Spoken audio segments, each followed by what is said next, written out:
Assalamualaikum warahmatullahi ta'ala wabarakatuh. Bismillah, alhamdulillah, wassalatu wassalamu ala rasulillah Muhammadin sayyidil mursalin wa ala alihi wa sahbihi ajma'in, amma ba'du. Ikhwana dan muslimin yang dimuliakan Allah, pada kesempatan kali ini saya akan menanggapi salah satu komentar di YouTube saya, yaitu yang pertama yang judulnya itu meluruskan edukasi sesat Wahabi Tim Tank.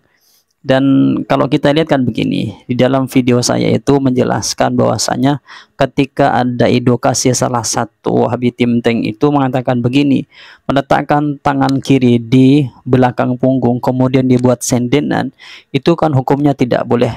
Jadi Rasulullah tidak memperbolehkan. Kan bahasa tidak boleh ini kan bisa saja itu haram, bisa saja itu makruh. Dan duduknya tadi itu yang tidak boleh menurut pengertian hadis yang disebutkan oleh Wahabi Tim Tank itu kan imma itu fi sholah atau di dalam sholah atau fi khoriji sholah atau ketika di luar sholat atau di kedua-duanya, itu kan tidak ada penjelasannya.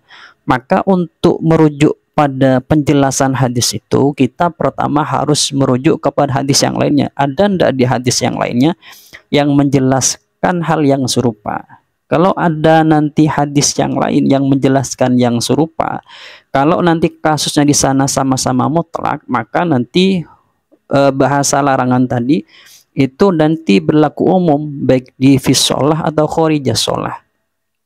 Dan nanti kalau misalnya kasus yang ada di hadis yang lain itu adalah khusus, berarti mentaksis hadis yang umum tadi. Itu merupakan atau ini merupakan kaidah yang lumrah di kalangan ulama hadis atau ulama fikih atau fuqaha. Jadi ketika ada hadis umum kemudian muncul atau ada hadis lain yang hadis khusus, maka hadis umum ini atau kasus yang umum di dalam hadis tersebut maka ditaksis dengan hadis yang khusus begitu. Jadi masalahnya tidak umum tapi khusus. Kemudian di masalah larangan atau Rasulullah melarang seseorang meletakkan tangan kirinya di belakang punggungnya kemudian dibuat sendenan, itu ada hadis pertama yaitu umum sifatnya, yaitu hadisnya marrobi Rasulullah Shallallahu Alaihi Wasallam wa ana jalisun hakadha. Jadi bahasanya itu atau halnya laki-laki tersebut atau Syarid bin Suwaid itu mengatakan saya duduk seperti ini. Isarahnya begini, waqad wada'tu yadi al-yusra khalfa dhuhri wattaka'tu ala al-yati yadi faqala ataqudu qa'datal maghdubi alaihim, begitu. Jadi beliau ini meletakkan tangan kirinya di belakang dan dibuat sendenan, itu tidak boleh. Jadi hadis yang pertama wa ana jalisun hakadha itu umum. Kemudian ternyata ada hadis lain yang menjelaskan dari Ibnu Umar annahu ra'a rajulan yattaki'u ala yadhil yusra wa huwa qa'idun fi sholati faqala lahu la tajlis hakadha fa inna hakadha yajlisul ladina yu'adzabuna wa fi riwayatin tilka sholatul maghdubi alaihim. Jadi ada satu hadis lain yang menjelaskan atau keterangan lain yang menjelaskan wa huwa qa'idun fi sholah. Orang tadi itu sebenarnya ketika dilihat oleh Rasulullah itu adalah sedang duduk di dalam keadaan sholat.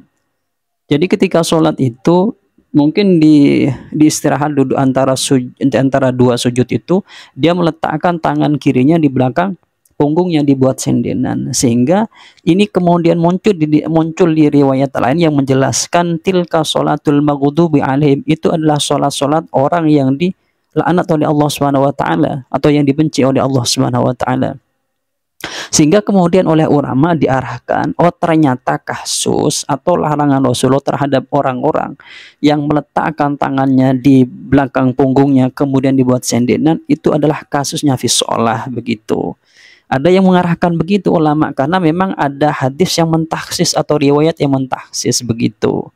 Kemudian memang ada ulama dari kelompok lain, salah satunya Wahabi itu yang menjelaskan, Ibnu Bas kalau tidak keliru, yang mengatakan bahwasanya hadis yang marrobi Rasulullah Shallallahu Alaihi Wasallam wa ana jalisun hakadha ini merupakan adalah hadis yang syumul, yang atau yang mutlak, baik kasusnya orang tersebut di dalam sholat atau di luar sholat. Sehingga mungkin dengan penjelasan ini orang-orang Wahabi tim tank kemudian menjustifikasi, mensyumulkan, menguniversalkan bahwasanya duduk meskipun tidak disolat dengan cara seperti tadi, yaitu dengan meletakkan tangan kiri di belakang punggung, maka dikatakan itu tidak boleh. Maka tidak bolehnya ini kemudian diarahkan apa tidak boleh ini haram, apa makruh. Maka kata ulama dijelaskan begini, ulama itu khilaf atau beda pendapat bahwasanya duduk yang seperti tadi itu larangannya itu kepada makruh, makruh tanzih. Ada yang mengatakan itu ndak makruh tahrim atau haram itu. Sehingga meskipun ikut kepada ulama yang tidak mentaksis hadis tersebut atau yang melakukan umum hadis tersebut, yaitu yang meletakkan tangan kiri kemudian di belakang punggung dibuat sendenan, itu pun ada khilaf dalam artian kalau mengikuti pada ulama yang makruh ya seharusnya tidak apa-apa, cuma makruh saja. Ada yang mengatakan itu haram berarti tidak boleh begitu. Jadi memang ada khilaf ulama begitu. Kalau ada khilaf bagaimana? Tidak bisa kita menjustifikasi kemudian itu haram atau tidak boleh. Karena memang hadis tadi larangannya itu diarahkan kepada bisa makruh, bisa itu haram begitu. Apalagi kita mengacu kepada hadis atau riwayat yang lain yang menjelaskan itu khusus di dalam sholat.